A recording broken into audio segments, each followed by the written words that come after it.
Welcome back to the That One House podcast. This is episode 4. Today, we're probably going to fail at brain surgery.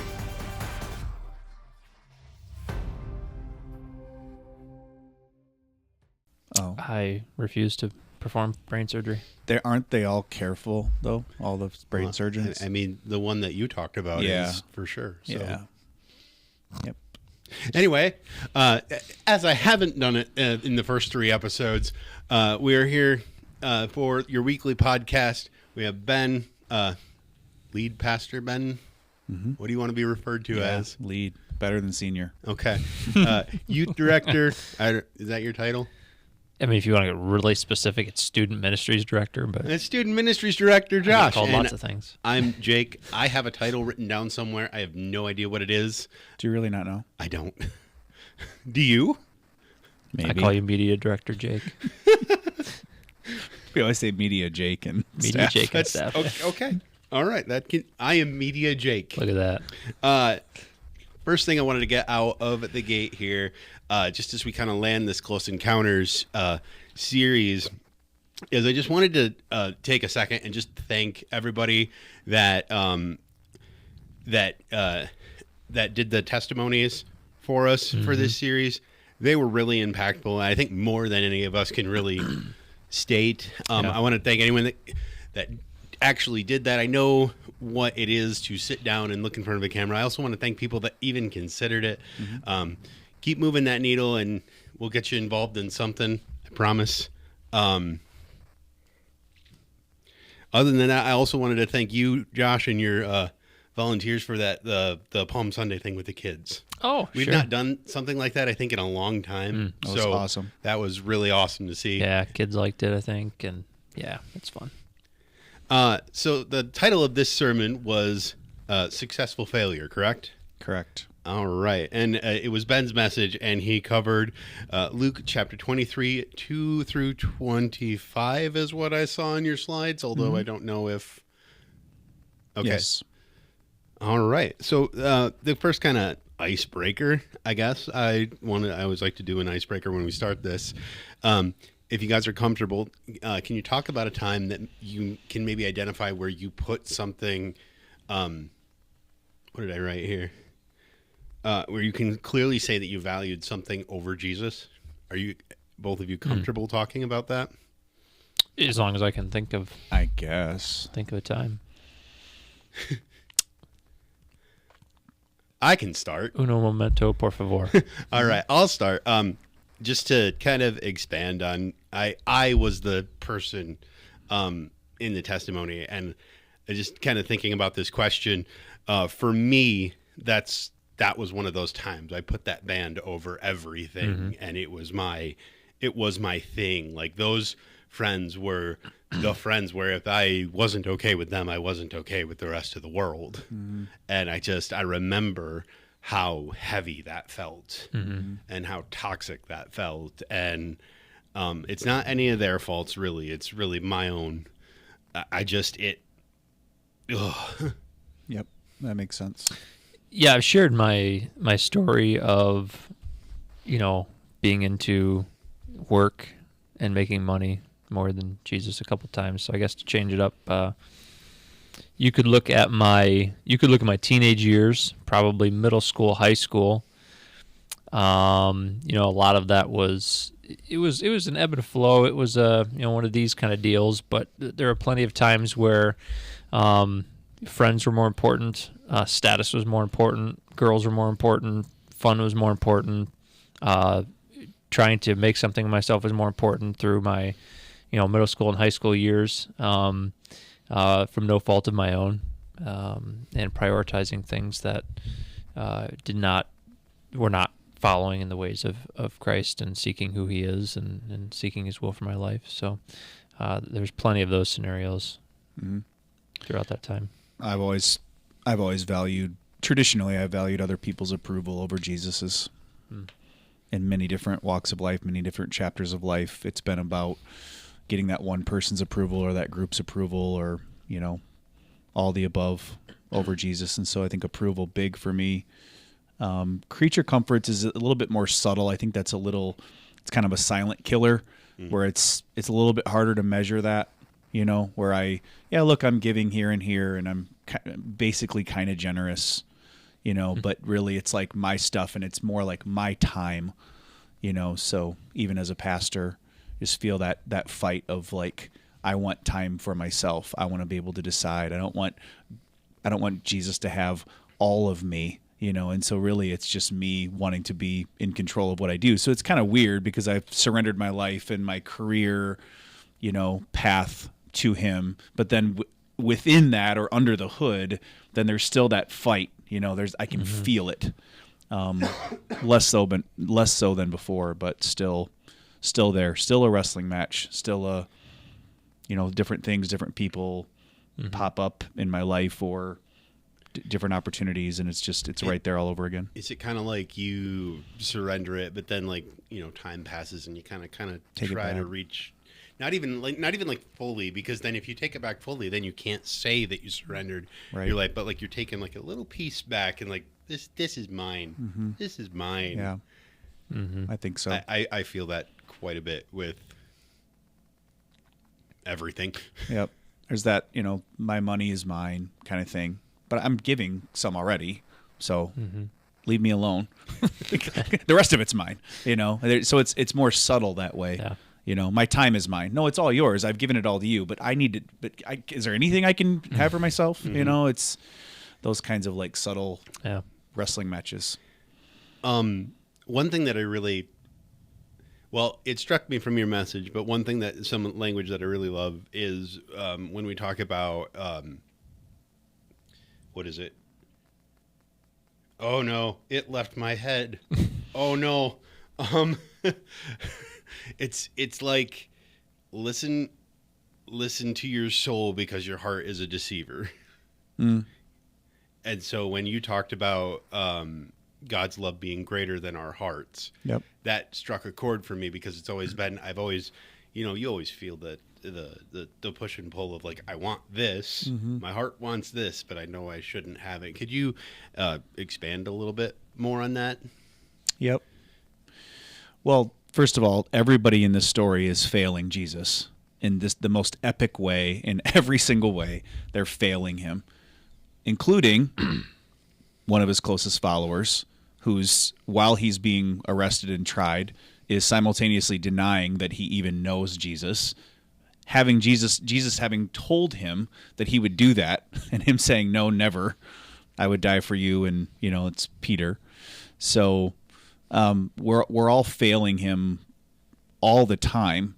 And so if this is about our ability to fail less and to be better, and then maybe Jesus will kind of lean in, or God will lean in and then love us. I mean, that's completely anti-gospel, because the point is we continue to fail. And I'm not saying that's all we do ever, especially those of us that are spirit-filled. We can grow, we can heal, we can all that kind of stuff. But traditionally, our bend, our sin nature is to rebel against him, to fail him, to put him on trial. It's so interesting that like you can say it as like a catchphrase, like, yeah, you're putting God on trial, or who's in control, and literally God shows up in the world in real time, and we put him on trial. And we didn't like what he had to offer for one reason or the other, because he was threatening, or he wasn't the ruler or the Messiah that we wanted him to be. So we killed him, And so this is our sin nature. This is what we're prone to. And so it can't be about my ability to conjure up good works or strong faith, or putting my focus on myself. I have to make a shift and put my focus on him. And when I do, wow, is that great news, because that is him. Jesus is going to the cross. He planned it in eternity past to go because of my failure. He didn't go, oh, Ben, he's okay, but not quite good enough, or wow, Ben is so wonderful that like I just can't wait to live and suffer and die for him. He was using our failure and channeling it to go to the cross, to complete his mission, to live and die for us, to offer us forgiveness, to offer us reconciliation, to offer us hope. That's how beautiful our God is. So my ability to, how I think about myself, how I think about God, I do think it's a good question we've asked. What will we do with Jesus? But I wanted to round that out on Sunday because I think it's an even better question, or just as important, about what Jesus has done for us and with us. I just wanted to make sure that didn't get missed. That's good. Yeah, that's something I actually wanted to ask you. I have it further down here, so skipping around a bit. How are those two questions connected, you think? Because one of them is, what will you do with Jesus? But then the other is, what will Jesus do with us, or what has he done for us? Or does one flow out of the other? I think so. I think the more that I want to examine what Jesus did for me, and then I want that to flow into, now what am I going to do with him? Because if I don't know the answer to the first question, how do I answer the second one? What am I going to do with somebody that I don't even know? I want to get to know him on his terms and then decide what I'm going to do with him. And that's dangerous, right? Like, we got to decide what we're going to do with him. It can be dangerous, and yet there is room for that. In the Christian life, there has to be room for that. We have free will. God wants us to decide. He doesn't coerce and force us to himself. I think that's very, very clear. And so I think there's very much space to say, what are we going to do with him? But first I want to go, let's look at what he's done for us. Let's look at what he has done with us, because again, when you get into it, he wasn't a God that, while we were sinning, he waited for us to clean up our act. That's anti-gospel. While we were still sinning, Romans 5, Jesus died for us. He didn't wait. In fact, as we talked about in the message, our sin and failure almost fuels and drives him, much in the same way I said on Sunday, a parent whose child is making destructive choices, it inflames their love. It doesn't necessarily increase it. They don't love them more, but their love and compassion is inflamed, and it's like, over my dead body will I let my kid let my kid continue to make destructive choices? And I just think that's like a sliver of what God feels for us and what he does with us in our sin. So yes, they're connected. You got anything? No, I like what you said, and I think that an interesting piece of what you just said about the child and even the discipline or the direction, like that inflamed heart that you speak of, or like that ability to see the love in the discipline, often doesn't come right then and there. Like, a lot of times it's later on, or after the fact, or after I'm calmed down, or after the kids are calmed down, and it's like, oh, okay, like that was for my good. But in the moment, like, what are you doing? Yeah. Like, this doesn't make any sense. Like, in fact, this seems opposite. Like we were watching The Chosen last night as a family, and it was the scene where is it Nathaniel that sits under the tree, and yes, they used the idea that he was sitting under a tree and he was an architect and he was wanting to build this church, and he's like, this was for you, and ended up what he was doing actually almost killed somebody and hurt somebody. He got fired from it, and he's like sitting there like, why are you hiding your face from me, whatever. But then like the end of the episode ends with Jesus like, I was not far from you, I was with you, and you don't see the evidence of the direction or discipline until later on, and then his heart is inflamed, in what you're seeing there. And so it was a cool kind of what do you call it when you add stuff to the story? It's creative something. But yeah. Anyways, you know what I'm saying? Artistic flair. Yeah, artistic, whatever it is. But yeah, it was cool, and I think in the same way, again, we don't have to see it in the moment, but I like there's different ways of talking about, so you talk about God's discipline, and we don't receive it as love maybe in the moment, maybe looking back that we do.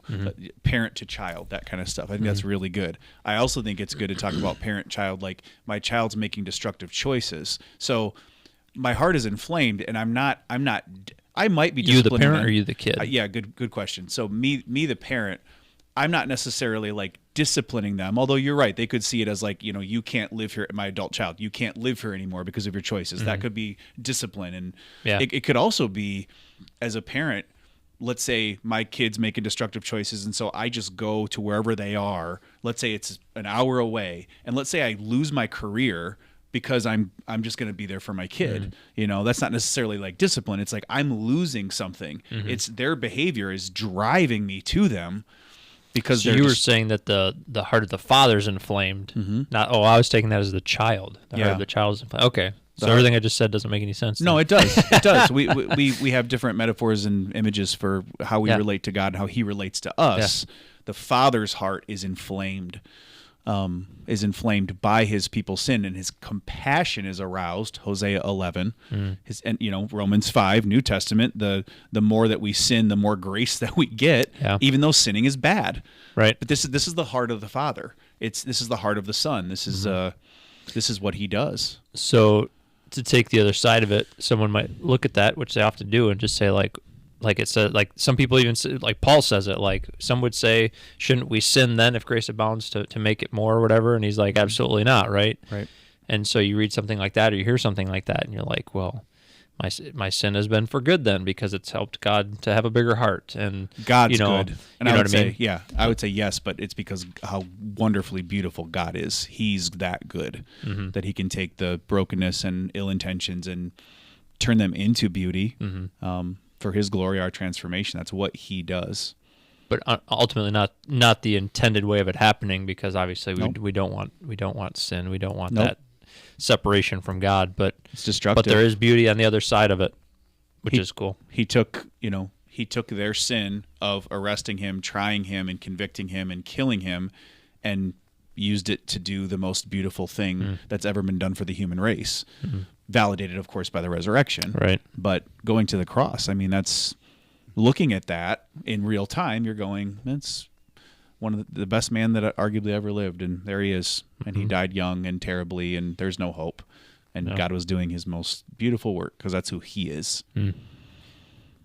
I think just to move on, I think one of the things that you talked a lot about in your message that I don't necessarily hear a whole ton about, Barabbas, and just we are.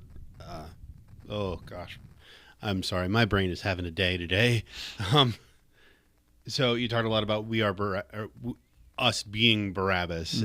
Could you expand a little bit more on that? Yeah, I think the gospel is encapsulated in Jesus and Barabbas.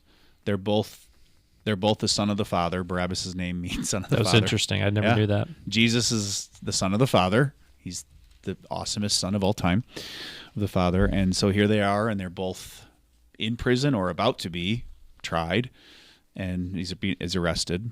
And Jesus takes Barabbas' place. The people cry out for the son of the Father they think that they want, or maybe the religious leaders are just doing that because they don't really like Barabbas.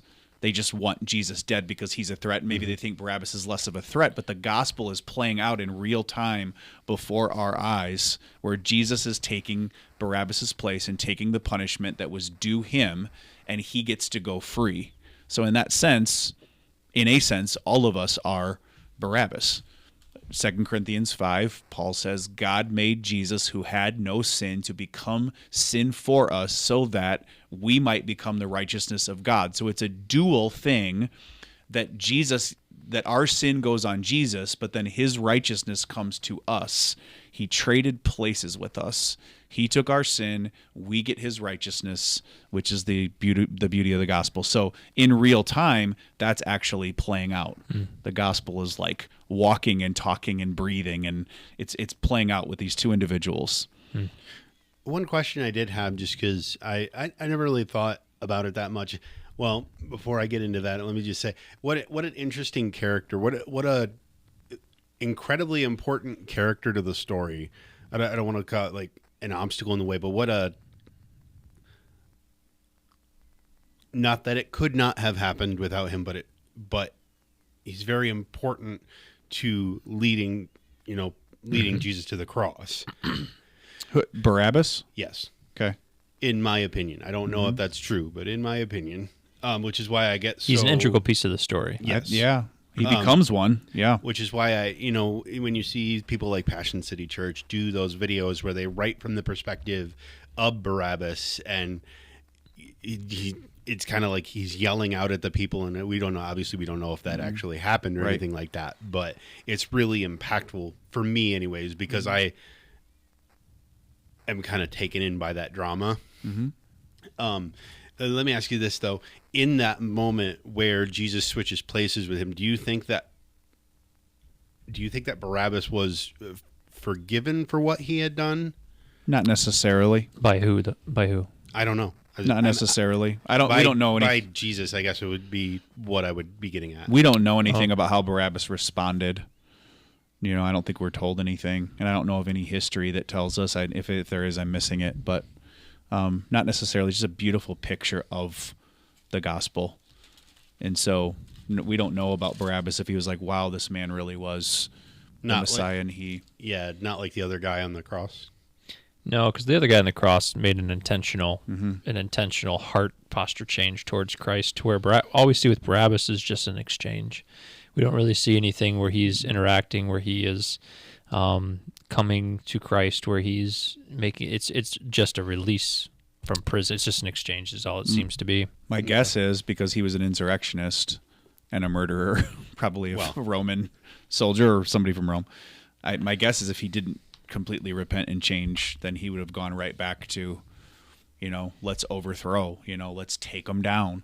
Mm-hmm. This is the one they wanted. They wanted the one that would fight for them and try to overthrow the Roman government. They were hoping Jesus would be the same. I said the crowd, the people, the religious leaders, I think just were threatened by Jesus and his authority, without being educated. Mm-hmm. And I just think he was they were so insecure about him that I don't even know if they could see much past, that.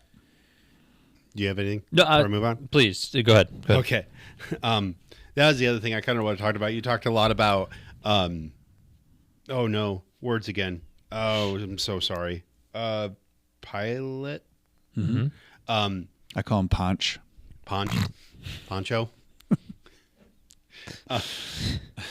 You talked a lot about Jesus is not this revolutionary that they're making him out to be, but from our perspective, from our context, you said Jesus is not this revolutionary, and then everything that you went on to say about it was revolutionary, mm-hmm. which to me points back to the upside down kingdom, the upside down king.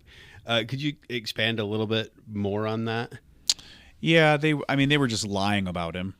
So they were trying to get him, and so Pilate would not have been concerned at all if Jesus was the Jewish Messiah, as long as it was contained to, this is just the religious fulfillment. Think of like religion and think of politics. That's the best way to kind of divide it up. It would have been that political fear of, okay, but is he a king? Is he powerful? Because if he says he's a king, he could just be some kind of weird hippie person. Is he powerful?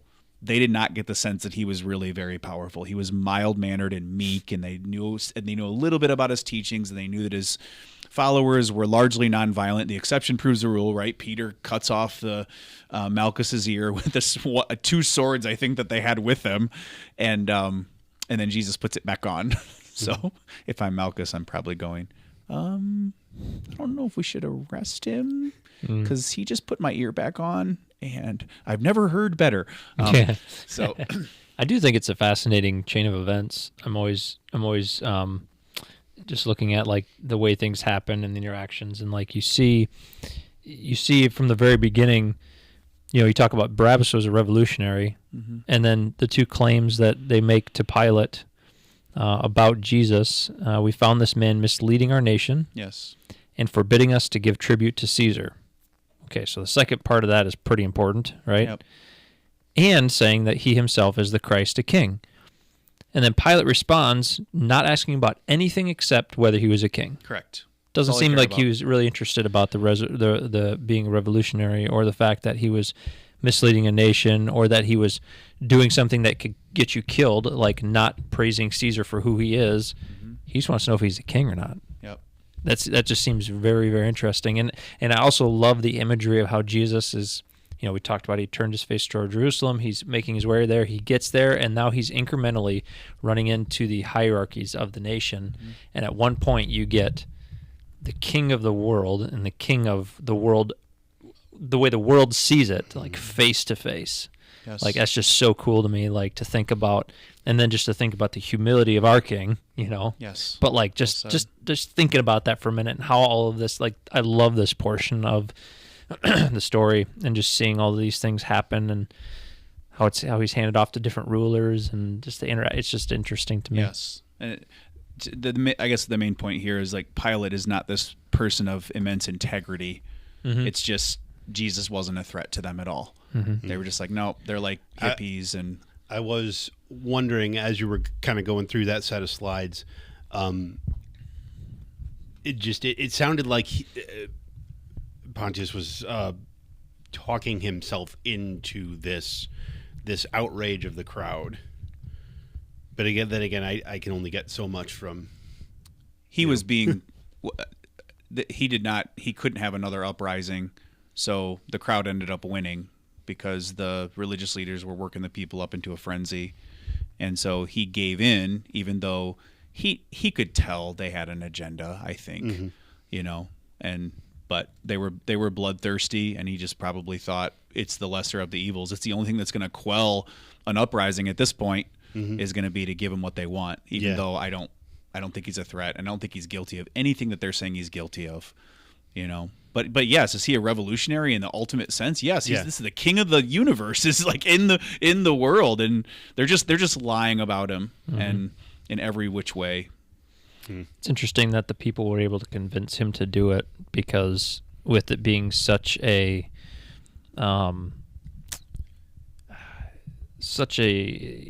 overreaching type of government where there's just authoritarianism and all of that, to like have somebody, because like each one of these interactions they find no fault in him, which is something that's can't be taken lightly, that like they bring him to him and he's literally like, I find nothing wrong with this guy.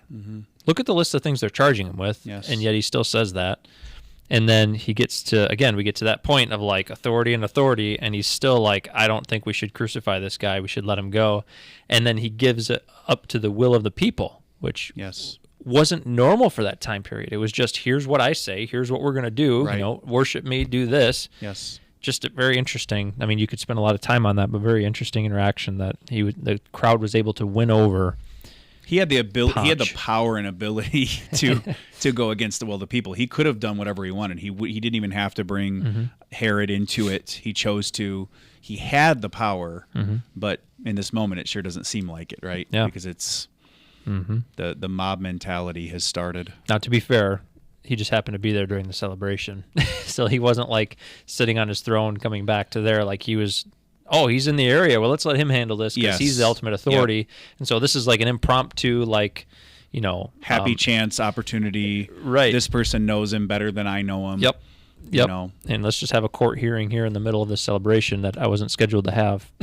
Yep. So part of it could even have been, of course, all speculation. Like, I don't have time to deal with this. Like, fine, if this is what you want to do with him, crucify him, let this guy go. Like, I'm not, Yep. I don't know. Yes. Well said. Well, it's getting to be about that time again. So, Ben, I'll ask if there's something that you wish that you could have spent more time on within the context of your sermon. What do you think that would be? Well, I always like when we're ending it off. I just trying to really round off the message, and then the last verse it says, "Pilate surrendered Jesus to their will," like Josh just referring to, right? So we have this thing where we're just. Our sin nature, we're backwards. We try to surrender Jesus to our will. We put God on trial. And I think it's part of understanding our sin nature. Whatever you believe about, like, if I was in the crowd, I would have done this or I would have done that. We don't know what we would have done if we were in the crowd. The Bible seems to suggest that regardless of what we would have done, we are culpable for our sin, right? But surrendering Jesus to my will, bending God to my will, versus if I'm going to really repent either the first time and become a Christian or subsequent times because I am a Christian, but I realize I have this same sin nature that lives in me, then I want to switch that to what does it look like to surrender my will to Jesus? That's what it means to be a Christ follower is, even if you're Jesus in the garden, the relationship Jesus has with the Father, and it's, Lord, I don't want to have to go through with this, but not my will be done, but yours. Jesus, I'm feeling this way about my life circumstances or what I think you're asking me to do, but not my will, but yours be done. Why? Because I'm surrendering and resurrendering my just my design and my nature that just puts me on the throne, kicks him off, decides for myself what I want to do, when I want to do it, maybe tries to bring Jesus along for the ride, right? So he's maybe a really good assistant or whatever, but it's like, no, I am surrendering my will to Jesus, not Jesus to my will. That's where everybody failed. And Jesus used the failure to die for us in our place because he's that wonderful. But if we're going to surrender to him, then it's got to be my will to him. So if he says forgive, then I got to figure out what that means, and I got to try to forgive. If he's saying give of my time, my talents, my treasures, I got to just figure out how to do that, Yeah, it's interesting you say the statement like we try to bend God to our will, and we do, but the odd part is like that's impossible because right. we can't change who God is, and that's why sin separates us, because like God is going this way, and then when we sin, it just starts to separate us from God because God is unchanging. This is him and this is us, and it's like sin does this. You're right. It's a facade. Right? It's not really real. Right. You You can't bend God to your own will, but we try. Yes. We try and Doesn't convince stop him. us. We try and convince him, but you can't. I was going to say, do we try and convince him, or do we try and convince ourselves? Well, usually by that point we've probably already convinced ourselves. I suppose that's fair. Yeah. The other question I had is obviously, how does surrendering our will to Jesus help us to become that one house? Good question. Again, I think a community of people that are set apart, that are surrendering their lives, not perfect, but in the process of surrendering and surrendering their lives to Jesus, I think stands out. I think it stands out. I think it's countercultural.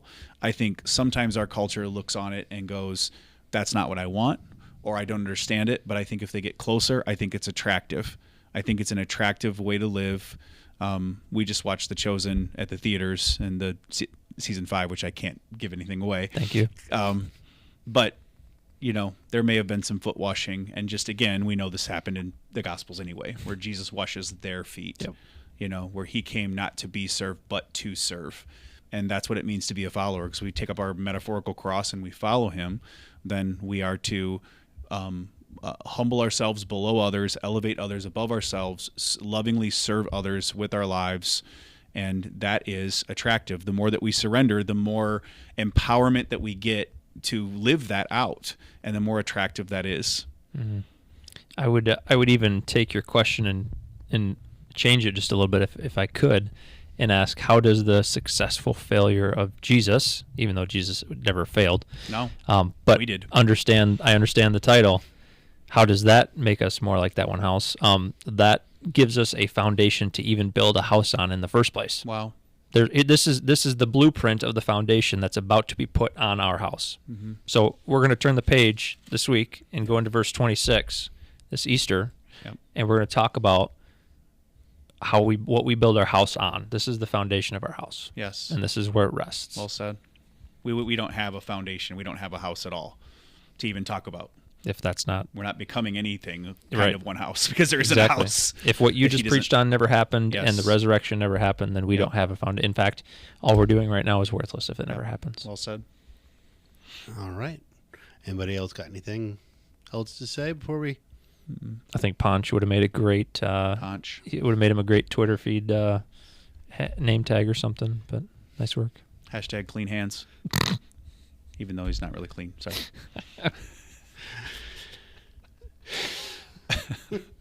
All right. That takes care of this episode 4 of the Becoming That One House podcast. Just a couple of things before we get on out of here. That is the end of our Close Encounters series. This upcoming week is Easter, so we incredibly encourage you. In fact, this podcast goes up on Fridays at 6. Mm-hmm. That means that you have half an hour between when you finish watching this podcast to get to the church for Good Friday service. That's tight, man. Please be there. It's going to be a really good experience. The Mm-hmm. worship team, and I think Michael is doing the Devo. They're really crafting a great experience for us for that day. And then obviously Easter, we have our sunrise service, our traditional sunrise service that we do every year. It's what time is 7 it? o'clock. 7 o'clock I know it's early. in the morning. We know it'll be cold.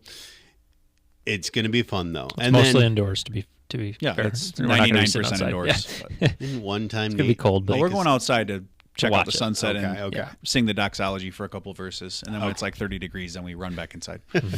And then of course Easter, the big day, 9:30. Yeah, 9:30, right? My Yeah. brain. 9:30. Oh Yep. my gosh. Yep. We hope to see you there. We have a lot of really special stuff planned next week, and we'll be just talking about Easter next Friday. Yeah, we're really looking forward. And then we launch into our new series, which is going to be called The Acts of the Holy Spirit. We're really looking forward to that. We got some big plans for that, for just hearing from different people.